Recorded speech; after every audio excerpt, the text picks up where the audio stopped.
Back to Shawn and Maya on this triple play, this Bears victory, house music, New Year's Eve, Monday. Man, it is a wonderful, beautiful day in the Chi, overcast, rainy. But you know what? It's only going to be about 40 degrees today. But you know what? It's not minus 40 with the wind chill. So I'm happy. I'll take it all day long. You know what I'll take? What else I'm going to take? I'm going to take some of this Blackhawks hockey that's been going on lately. The Blackhawks have been finding the back of the net. Their power play seems to be a little more potent. So we want to reach out to our guy. You know, we love his name. You can find him on the-rink.com, and you can find him on Twitter.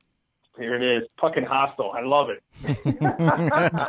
That's his Twitter handle. I love it. And did he upgrade the tick that I'm seeing over here? Yeah, he looks a little angry on there. I like it. He's looking Puckin' Hostile. And he's AKA Mr. Woo Woo himself. Want to welcome back our buddy, Jeff Osborne. Jeff, what's up, buddy? How are you? Good to have you back. What's going on, guys? Happy New Year's Eve, huh? Yes, baby. It's well, real quick, do you have any special plans tonight? You going clubbing? You staying home with the family? You going to family's house? Or, relative's house? What do you got going tonight? No, I'm an old guy, man. It's a family thing. It's me and the kids and the fiance. We'll go out to dinner and then we'll call it an early night. Nice. You they get like the apple cider and stuff, and you guys have your champagne, and like here you get the bubbly champagne, the sparkling apple cider. So what are you trying to say? Yeah, pretty much. that was the champagne. He wakes up and it's already 2019. That's how this should be, Jeff. Like, I always had to make it to midnight. I'm always smoothed down like, it's 2019. Okay, that's how it should be too.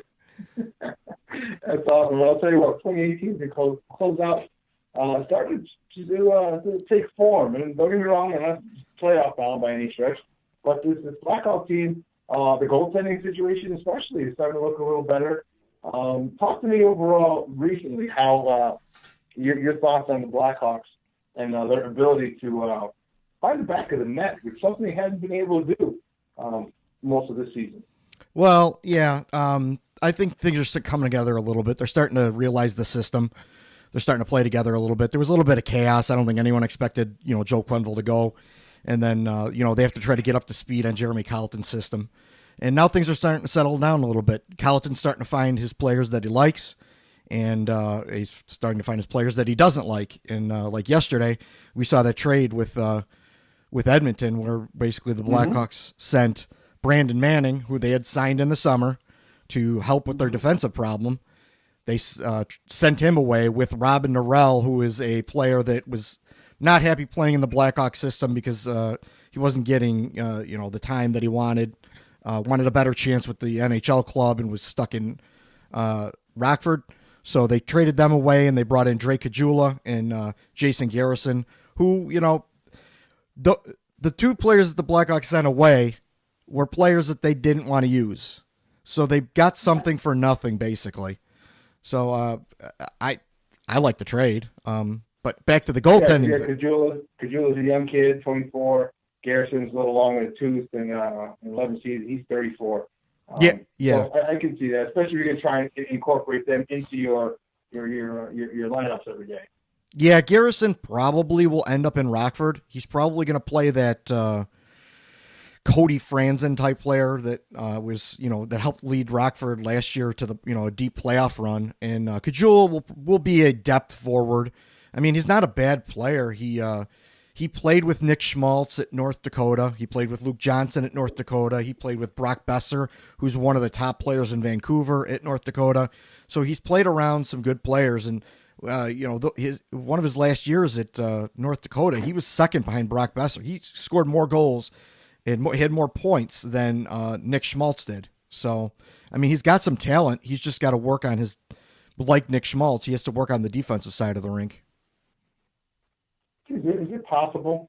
And I know you don't have a crystal ball, otherwise I'd ask for lottery numbers. But is it possible that this guy that Caggiula can kind of get, depending on what line he's put on, can kind of catch on and maybe be a little more of a force than people think he could be? I mean, because don't forget, even though the Hawks aren't having a good season overall, you still have some really, really, really talented players throughout those line of talented forwards. Is it possible that he can kind of just, like, I'm not going to say be as productive as the Russians were when they were on the line with Kane, but at least start maybe get a rhythm with someone and find the back of the net a few times. Is that a possibility? Is this guy his steps his game up because he's with some really talented players? Yeah, well, I mean, honestly, he was playing with talented players in Edmonton. Granted, they don't have a lot of talented players. They've got some top end guys, and then they got a bunch of. They're missing some in the middle. But he was playing. I guess he had some really good chemistry with Connor McDavid, who's the best player in the in the world right now. And he had 7 goals in like 20-something games. That's not too shabby. I think I'm all for trying to reclaim some young players. Like Dylan Strome is a prime example. They brought him in. He needed a little bit of a change of scenery, and he's come in. He's played extremely well for the Blackhawks. And, last year they tried to do that with Anthony Duclair. It didn't really work out for him. But when you don't give up much and you bring in a young player that you can try to reclaim, try to give him a little bit of a boost, it can't hurt to try, especially with where they were in the playoffs. So, I mean, I'm not going to say that, he's going to throw up, huge numbers, but he could be a serviceable guy that could move, probably up and down the lineup. More likely on this team, probably going to be in the bottom 6, maybe the third line, something like that. So obviously with, obviously when they make moves, to trade, the goaltending position, kind of, you think they're going to sit where they're at with this, attempt to make a move for something. I mean, they're not going to win anything. But obviously with the situation with Crawford, they have to know they're now in a position where they have to legitimately consider what's going to be the heir apparent sooner rather than later at the goaltending position. Do you think they're going to try to just go through that or get into free agency and bring someone they feel that is closer to being more of a complete goalie than where they're at right now?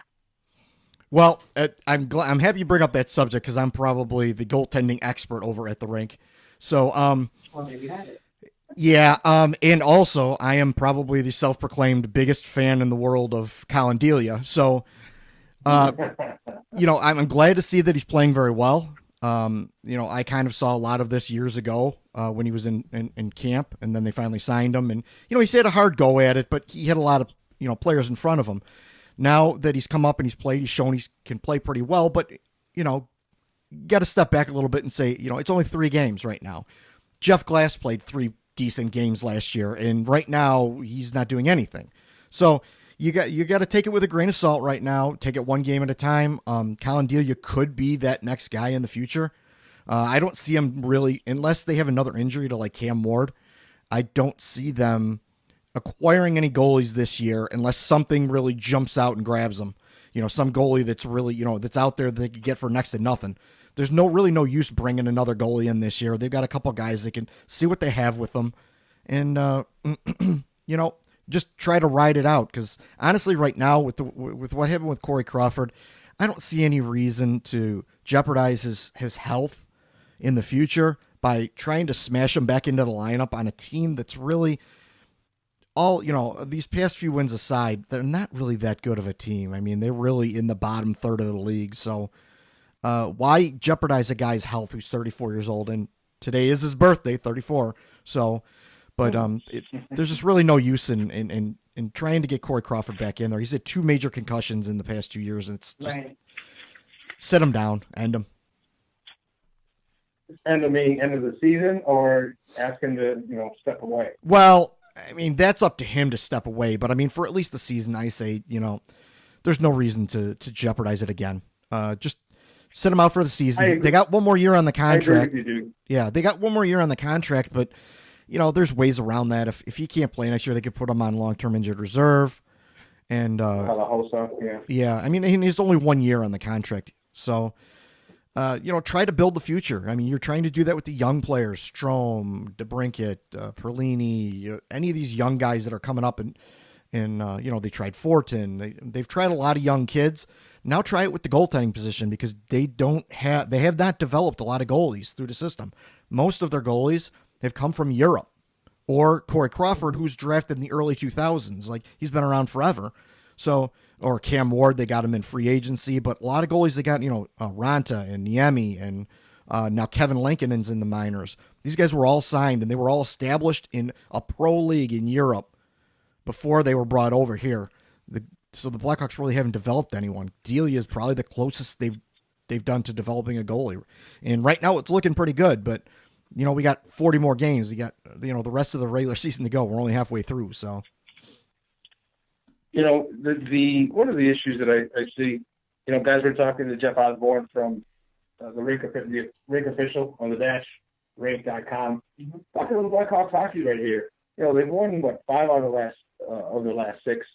I'm liking this resurgence from the Godfather.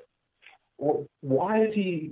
What's the issue? Why did it take him this long? And what's he doing now that he wasn't doing earlier? First of all, last year, but earlier this season, where he's able to find it back from the net on a regular basis now, and he's looking like the Godfather that we traded a couple of seasons ago, back again. Saad, well, he just had a lot of bad luck last year. He was shooting probably for him a really low shooting percentage, and he just wasn't getting a lot of bounces. And the Blackhawks, honestly, the Blackhawks as a team last year, as Corey Crawford went down, were not playing that well all around him either. So he started off hot, and then he kind of went cold and stayed cold. And fans are going to jump all over him because he's the guy they traded, Artemi Panarin for. And but they seem to forget, the cups that he won with the team and how good he was as a young player. Sometimes you have to have a little bit of patience. You had to have patience with Jonathan Toews for him to get his resurgence. So, sometimes that happens. Players go into slumps, and it looks like they both look better now. So that's good news for the Blackhawks. Yeah. Much better. It looks like a whole different. At times a whole different team, and that to me is. Like I'm starting to see, you start to see shades of yesteryear when they're moving the puck, the passing, and that's the one thing that I noticed when they're playing well and when they're not playing well. When they're playing well, that puck is gliding all over the ice.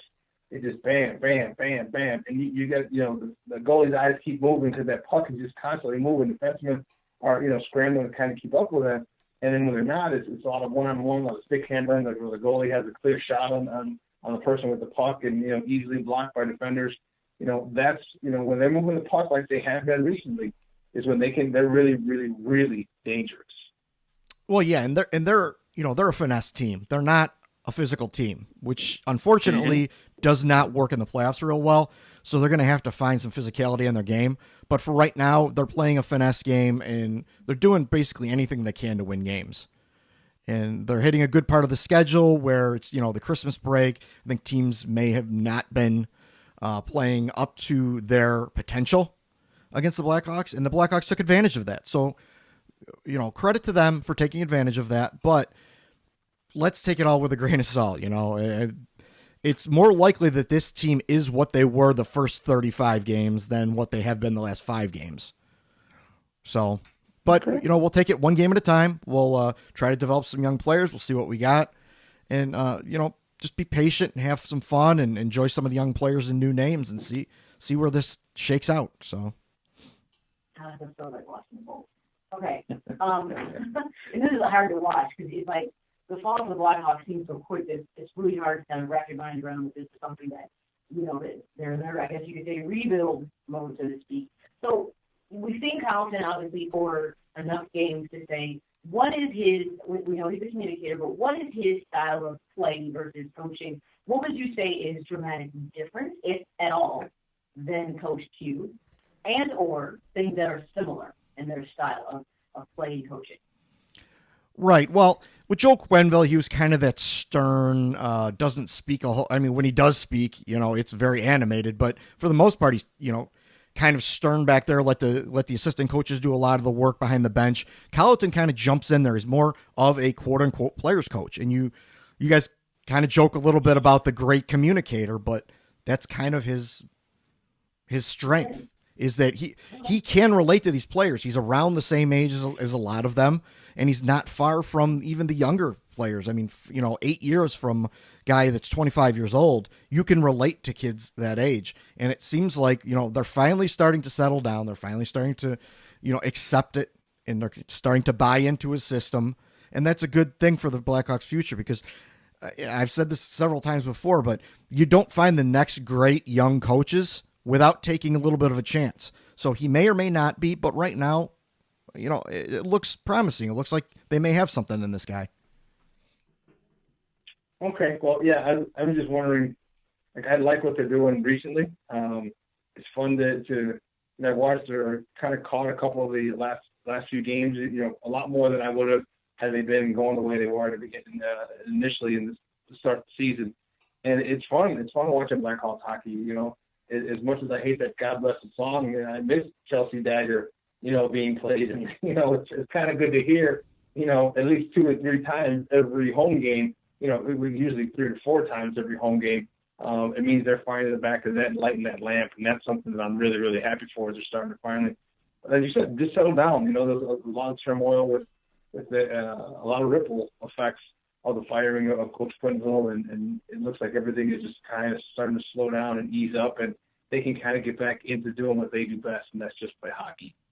Yeah, and honestly, scoring goals wasn't really their biggest problem. It was keeping the puck out of the net. Their defense is still has a lot of holes. And right now they're kind of riding the wave of Colin Delia, but that's going to settle down a little bit. He's going to even out. He's going to get more back to the, the league average of his save percentage. I mean, his save percentage right now is just insanity. It would be, if he was to continue like this, it would be like a record, an NHL record. He's got no winner. Definitely there's no winner. Yeah, he's got a 957 save percentage, which is unrealistic. I mean, the league average is 909 or 910 or something like that. So he's way above league average, and it's going to even out. They're going to play teams that he saw 46 shots the other night, and he played really well. A lot of them were perimeter shots, but he's going to have a lot more nights where he's going to see 40 shots. And sometimes, his defense isn't going to be there to bail him out. He's got a lot of young guys. He's got, a bunch of guys that, are questionable in their own end, plus older guys that are kind of declining. So it's going to be a long ride, but you know what? Why not? It can't hurt to try. So there's no use. There's no future in Cam Ward. That's the thing. There's no future in Cam Ward. Colin Delia is the closest you have to a future with the Blackhawks at this point in time, unfortunately, because they did not draft goalies real well. They didn't. They were bringing a couple goalies over from Europe, like I said earlier, but they just haven't developed goalies real well in the system. So this is really the guy. You got to try Colin Delia out. If he doesn't work out, he doesn't work out. But you got to try it at this point in time. I kind of wanted to shield him from this bad team and say, let him stay in Rockford one more year. Let him, bang it out, try to get a long playoff run or whatever, get that experience again, and start fresh next year with Colin Delia is, maybe the future starter. But, they wanted to go a little earlier, and with Crawford, being hurt, that kind of sped it up a little bit. So let's jump on and, jump on the Delia train. And I agree with you. At that point, there's really nothing to lose. I mean, unless he wasn't there, you thought he needed a lot more to develop, a lot more developing to do, then fine. But if there's stuff that he can learn, like he's good in Rockford, like there's not much more development he can do in Rockford, then why keep him down there? Like this, you're not going to get better against NHL superstars unless you're playing against NHL superstars. So it makes sense. Bring him up, give him some experience, give him some. 46 shots. Yeah, that's a hell of a lot of shots. But hey, you're fighting these off from the best players in the world, and if you can do that on a consistent basis, do it well, then it's only going to benefit the Blackhawks in the long term. Right. Hey, listen, Jeff, we gotta let you go, but do me a favor, buddy. Let everyone know where they can find you and your work online. Sure, you can find all of our writers at the-rink.com. You can find me at Puckett Hostel on Twitter. Our official Twitter account is The-Rink Official. And we also have our podcast, which is the Blackhawks Hockey Rinkcast. We do that usually every week. We've been a little slow with the holidays, but we have an account there, which is The Rinkcast. And you can go there. You can subscribe on all of your favorite podcatchers if you want to listen to that. It's John Jekyll and I, and we have different guests. And we have a really tight lineup going for January. Some really good Blackhawks voices that are going to get back out there and talk Blackhawks with us in the new year. So thanks a lot. Good. Hey, listen, you got some, you can shamelessly plug them if you want. Who you got coming up in January? Yeah, well, right now it's supposedly scheduled that we're going to have Al Samaglia from NHL Radio, Chris Block, who is from the Third Man In. He covers Rockford and the Blackhawks really intently. He's one of the guys that when I started, I kind of looked up to. So, and the same with Uncle Al Samaglia. And then we're going to have Justin Lowe, who writes over at Hockey Buzz. He's going to be on as well. So, three really good, hockey minds that we're going to have on probably this month or the beginning of next month. So, we're really excited about that. That's funny. So, his podcast is Third Man In. Third Man In. That was a website. They had a podcast for a while. He's a busy guy, he's got a day job, so he hasn't been able to podcast in a while. So I'm trying to bring him back in. Chris Block, he's a great guy. He covers Rockford, and he covers the Blackhawks really, really well. And he's a good guy too. So I asked because in high school it was hilarious. It would be Third Man In, like how friends do. We argue all the time. You talk sports, you talk girls, you talk whatever. How you do in high school. And then anytime the two guys that argue, anytime one would jump in, someone else would jump in, you go, woo! And put our hand in their face like, that's a penalty, Third Man In. There you go. Exactly. Exactly. So, I haven't heard Third Man In a long, long time. It's hilarious. Yeah, with less fighting in the league, you don't hear it as much. That's awesome. Hey, Jeff, great stuff today, man. We appreciate it. We appreciate your time, man. Happy New Year. And if you're not doing anything tonight, check me out, man. I will be on CLTV Sports Speed with Josh Friedman and Andy Mazer. I guess JP's hanging out with the family tonight, so no Jared Payton. So Andy Mazer and Josh Friedman. I'll be on CLTV tonight, 6 o'clock. Awesome. Josh Friedman's a good guy. He's been on our podcast. Love that guy. He is awesome. Josh is the dude, man. He's good stuff. Great. You guys have a good New Year. All right, buddy. You too. Thanks, sir. Yeah. All right.